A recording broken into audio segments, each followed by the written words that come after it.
Hello, नमस्कार। स्वागत करती हूँ आप सबों को बेबी हेम्ब्रम यूट्यूब चैनल पर। इस वीडियो में मैं आप लोगों को हड़प्पा सभ्यता के नगर नियोजन पढ़ाने वाली हूँ। नगर नियोजन के बारे में मैं एक वीडियो बना चुकी हूँ, वो पार्ट 1 नाम दे दिया है। अगर आप लोग नहीं देखे हैं तो प्लीज उसे देख लीजिएगा।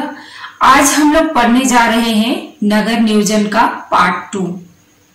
इस वीडियो में हम लोग ये पढ़ेंगे कि किस तरह से हड़प्पा सभ्यता के नगर बटे हुए थे और उन नगरों में क्या क्या विशेषताएं रही है।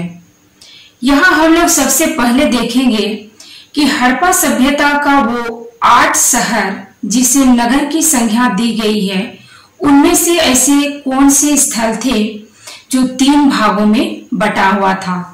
सबसे पहले देखेंगे वह स्थल जो 3 भागों में बटा हुआ था। 3 भागों में बटा हुआ स्थल इस तरह से, ये पश्चिमी टीला, दूसरा है मध्यमा और तीसरा है पूर्वी टीला।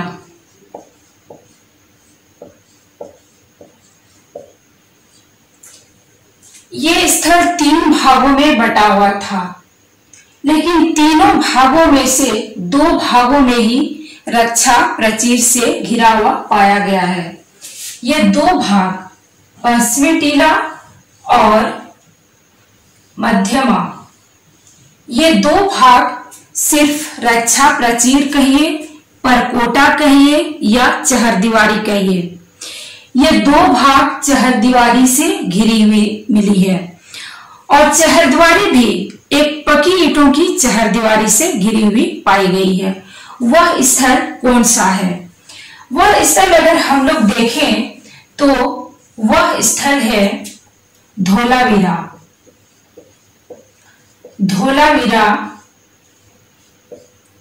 धोलावीरा जो नगर है वह 3 भागों में बटा हुआ था, लेकिन 3 में से 2 भाग उनके रक्षा प्राचीर से घिरे हुए थे। वह स्थल है धोलावीरा। अब हम लोग अगला विशेषता देखेंगे। अगला विशेषता के रूप में वह स्थल जो 2 भागों में बटा हुआ था और उनके दोनों भाग एक ही रक्षा प्राचीर से घिरा हुआ था। जैसे नगर का 2 भाग इस तरह से, ये हुआ पश्चिमी टीला और ये हुआ पूर्वी टीला। ये पूर्वी टीला और ये हुआ पश्चिमी टीला। ये 2 भाग हैं, लेकिन दोनों भाग अलग अलग रक्षा प्राचीर से घिरा हुआ था। इस तरह से अलग अलग रक्षा प्राचीर से घिरा हुआ था। वह कौन सा नगर था? इस तरह से वह नगर जो 2 भागों में बटा हुआ था, लेकिन दोनों भाग अलग अलग रक्षा प्राचीर से घिरा हुआ था। और वह नगर है कालीबंगा। वह नगर है कालीबंगा। कालीबंगा हड़प्पा सभ्यता का वह नगर था जो 2 भागों में बटा हुआ था और दोनों भाग अलग अलग रक्षा प्राचीर से घिरा हुआ था। वह कालीबंगा था। फिर तीसरी विशेषता के रूप में हम लोग अगर देखें तो तीसरी विशेषता के रूप में ऐसा शहर जो 2 भागों में बटा हुआ था, लेकिन दोनों भाग में किसी भी प्रकार का कोई रक्षा प्राचीर नहीं पाया गया है। वह कौन सा स्थल है? जैसे स्थल 2 भागों में बटा हुआ था, इस तरह करके पश्चिमी टीला और पूर्वी टीला, ये 2 भागों में तो बटा हुआ था और किसी भी प्रकार का दोनों भागों में कोई रक्षा प्राचीर नहीं पाया गया है। वह स्थल कौन सा है? वह स्थल है चन्हुदड़ो। वह स्थल है चन्हुदड़ो। हड़प्पा सभ्यता का चन्हुदड़ो वह स्थल है जो दो भागों में बटा हुआ था, लेकिन दोनों भाग किसी भी रक्षा प्राचीर या चहरदीवारी कहिए या परकोटा से घिरा हुआ नहीं था। चन्हुदड़ो वह शहर था। चौथा अगर हम लोग विशेषता के रूप में देखें तो वह स्थल या नगर जो एक ही रक्षा प्राचीर से घिरा हुआ था। चौथा विशेषता के रूप में हम लोग देखें कि वह स्थल जो दो भागों में बटा हुआ था और दोनों भाग उनके एक ही रक्षा प्राचीर से घिरा हुआ था। इस तरह से ये उनका पश्चिमी भाग है और ये उनका पूर्वी भाग, पश्चिमी टीला और पूर्वी टीला। ये दोनों भाग एक ही रक्षा प्राचीर से इस तरह से घिरा हुआ था। वह स्थल कौन सा है? वह स्थल है लोथल और सुरकोत्रा।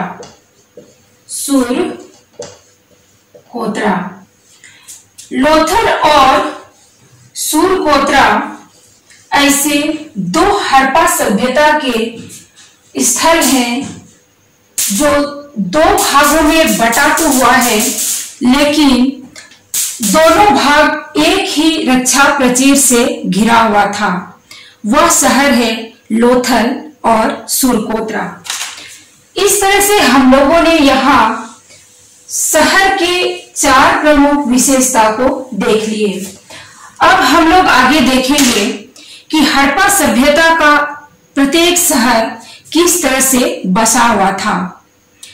सबसे पहले हम लोग देखेंगे हड़प्पा सभ्यता का जो स्थल था वह ग्रिड प्रणाली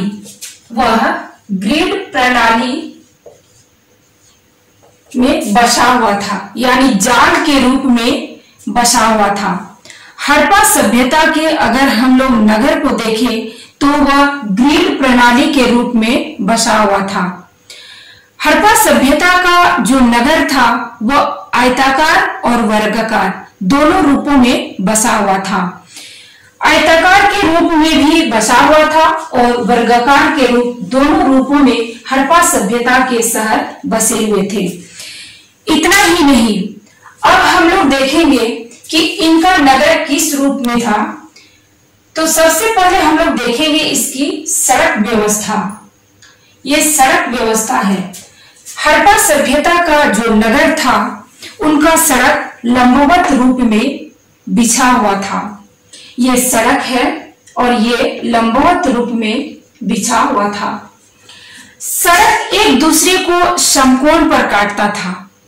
सड़क अगर हम देखें तो प्रत्येक सड़क एक दूसरे को समकोण पर काटता था। इस तरह से यहाँ अगर हम लोग देखें तो ये मुख्य सड़क हुआ। इस सड़क की अगर हम चौड़ाई देखें तो यह 10 मीटर होता था।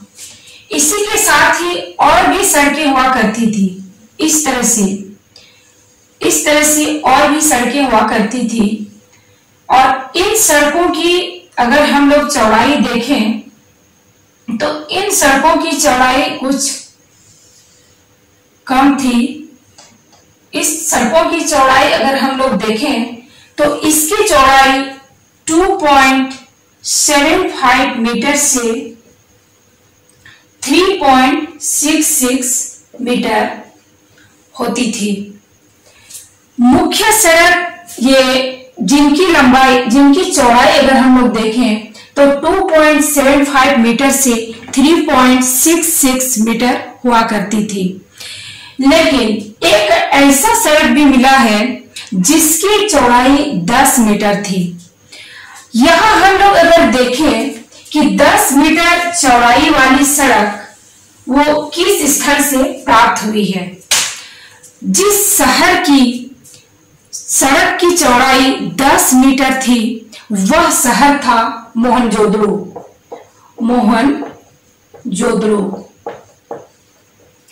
मोहनजोदड़ो वह शहर था जिसका सड़क का चौड़ाई 10 मीटर था।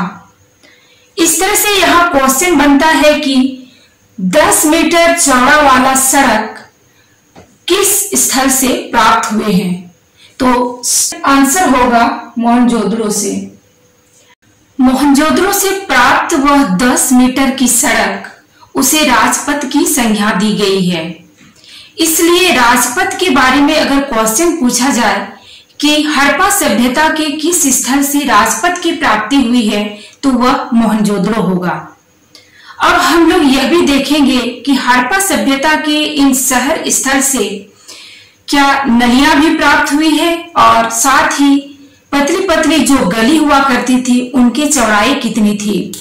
अगर हम लोग गली के बारे में देखें तो हड़प्पा सभ्यता के जो स्थल है उससे जो गली की प्राप्ति हुई है उन गली का चौड़ाई था 1.80 मीटर। गली का चौड़ाई 1.80 मीटर होता था। अगर हम लोग अब देखें कि गली के साथ साथ जो नलियां हुआ करती थी उन नलियों का चौड़ाई कितना होता था। नली की अगर चौड़ाई देखें तो नली की चौड़ाई होती थी 9 इंच। नली की चौड़ाई होती थी 9 इंच। हड़प्पा सभ्यता के वो स्थल अगर हम लोग देखें कि 9 इंच की जो नली की चौड़ाई है वो कहां से प्राप्त हुई है, तो वो है मोहनजोदड़ो। मोहनजोदड़ो की अगर हम लोग देखें तो वहां जो भी नली पाई गई है उन नलियों की चौड़ाई 9 इंच पाई गई है। अब हम लोग घरों के बारे में चर्चा करेंगे। हड़प्पा सभ्यता के जो नगर थे उन नगरों में बसे हुए घरों की आकार किस तरह से थी। वहां प्राप्त घरों के बारे में अगर हम लोग देखें तो घर पक्की ईंटों की बनी हुई पाई गई है। घरों के अंदर आंगन पाया गया है और साथ ही उनके चारों तरफ कमरे प्राप्त किए गए हैं। आंगन के बगल में कुएं पाए गए हैं और स्नानागार भी मिले हैं। सबसे मुख्य बात यह है कि घर का मुख्य दरवाजा ज्यादातर गली की ओर हुआ करती थी। ज्यादातर दरवाजा अगर देखें तो घरों का मुख्य दरवाजा जो होता था वह गली की ओर होती थी। लेकिन अपवाद के रूप में अगर हम लोग देखें तो लोथल एक ऐसा जगह है। लोथल वह शहर है जहां उनके घरों का दरवाजा मुख्य सड़क की ओर पाई गई है। इसलिए यहाँ एक क्वेश्चन बनता है कि हड़प्पा सभ्यता के वह कौन से स्थल हैं जहां से घरों के मुख्य दरवाजा पाए गए हैं कि वह मुख्य सड़क की ओर खुलती है, तो वह स्थल है लोथल। लोथल में जो घर पाए गए हैं उनके मुख्य दरवाजा मुख्य सड़क की ओर पाई गई है। अगर कुआं का व्यास हम लोग देखें तो 2 फुट से 7 फुट 6 इंच तक हुआ करती थी। हड़प्पा सभ्यता के प्रत्येक स्थल से कुएं की प्राप्ति हुई है, लेकिन एक अपवाद स्वरूप यह भी देखा गया है कि कालीबंगा के पूर्वी टीले से एक भी कुएं की प्राप्ति नहीं हुई है। अगर हम लोग कुएं का व्यास देखें तो कुआं का आंतरिक व्यास जो पाया गया है वह 2 फुट से 7 फुट 6 इंच तक पाई गई है। लेकिन सामान्यतः अगर कुएं का आकार देखें तो 2 फुट 2 इंच तक हुआ करती थी। 2 फुट 2 इंच तक कुएं का आकार होती थी। इस तरह से हम लोगों ने इस वीडियो में हड़प्पा सभ्यता के नगर नियोजन से संबंधित संपूर्ण जानकारी पढ़ ली है। दोस्त, अगर आप लोगों को ये वीडियो अच्छा लगा हो तो प्लीज लाइक कीजिएगा और शेयर कीजिएगा। और इसी तरह से आप लोगों को अगर मेरी और भी वीडियो चाहिए तो बेबी हेम्ब्रम यूट्यूब चैनल को आप लोग सब्सक्राइब कीजिएगा। धन्यवाद।